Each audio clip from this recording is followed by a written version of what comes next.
Well, hi, YouTube family. It's good to see you. It's your girl, Candace Lynn. So, I'm not saying this is in a weird way, but some of my best life lessons that I have learned, even at my age, is from dead people. Now, I'm not saying this in a morbid way. It's normally, I don't even know them. You know, when somebody comes in and plans a funeral, they plan it in like 3 days to a week. Plan it very fast. And we got to get everything done. So you really get to know a family by working with them, helping them with arrangements, you know, bringing flowers in, doing all kinds of stuff. And then pictures, you know, they usually will bring a lot of pictures in so that we can make a montage of their family member. And, you know, so anyways, like I said, I have learned so many life lessons from dead people. And it's not so much from it's the family telling you stories and stuff like that. I'm a very compassionate person. I love people. And if you know me on here, I mean, I try to comment to every comment, and from the bottom of my heart, I graciously appreciate each one of you, each one of my subscribers who have taken the time and left me a comment. And just, I'm telling you, I take it, each comment, if it's good or bad, and I try to learn something from it, you know. So I appreciate those of you who have reached out to me in my comments and said stuff. So I'm going to call this guy Mr. D. And I never knew him. I never met him. I met his family. And so today I had to go work his service. So let me tell you a little bit. Funeral services can be huge or they can be small. And I'm going to tell you, we went to this very, very, very small community. Very small. But I know people that live in this community, and it's a small community, but the people there have very big hearts. Good people. And so, anyways, this is small town America. So the church where this man had his service, where his family had his service, was very small. Was a very small church. Very small. It was so small that there was hardly enough room in the front where we placed the casket for the people in the front row to walk, you know. And then on top of that, you got to bring flowers and pictures, and so, you know, we setting up and getting everything. But even though this church was small, I could feel, and I pick up on things, this church had a big heart. It just had, I don't know, I just felt it had a big heart.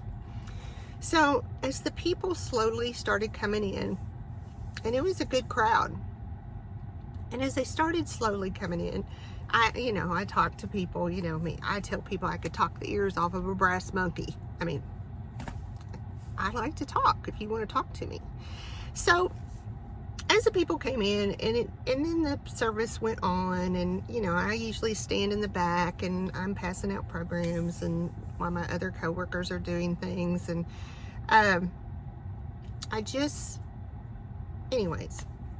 when I started listening to the stories like the pastor had told, because he had known him since he was 6 years old, or his whole life, this young pastor, and then the family said some words.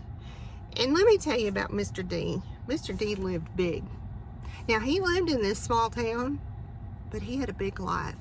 Now, he didn't look like he was probably a wealthy man, but I'm sure he was a very blessed man. You know, had a good family and came from a good community. But he lived life big. And and I hope that when I'm gone, I hope people can say that about me. And that's a lot of the reason I have a YouTube channel, because I hope that I bring just a small smile to somebody every now and then. But back to Mr. D. But people started telling stories about how he loved motorcycles, and he loved flying ultralights, like those hang glider type things with the little motors on them. And this man had had multiple accidents, and he lived till close to 90. He was almost 90 years old, I believe. I was so extremely blessed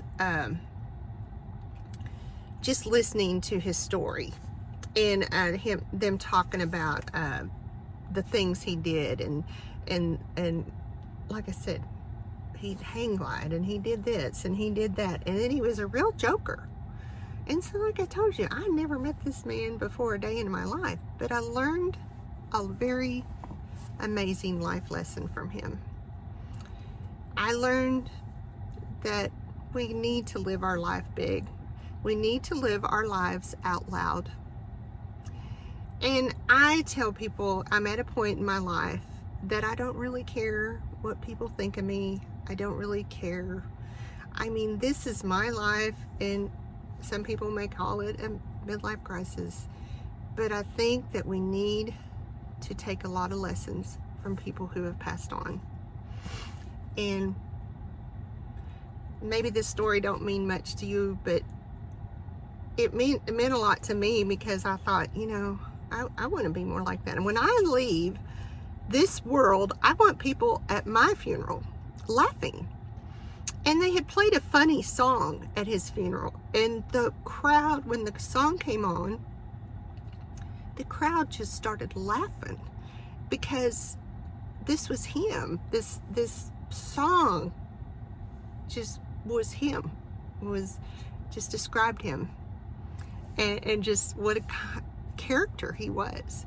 So, Mr. D, thank you so much. I appreciate you letting me just have a small glimpse of your life, and for teaching me, and hopefully my YouTube subscribers, a very valuable lesson that let's live life out loud, live life big, because we don't know how many days we have left on this earth, but we got to make the best of it.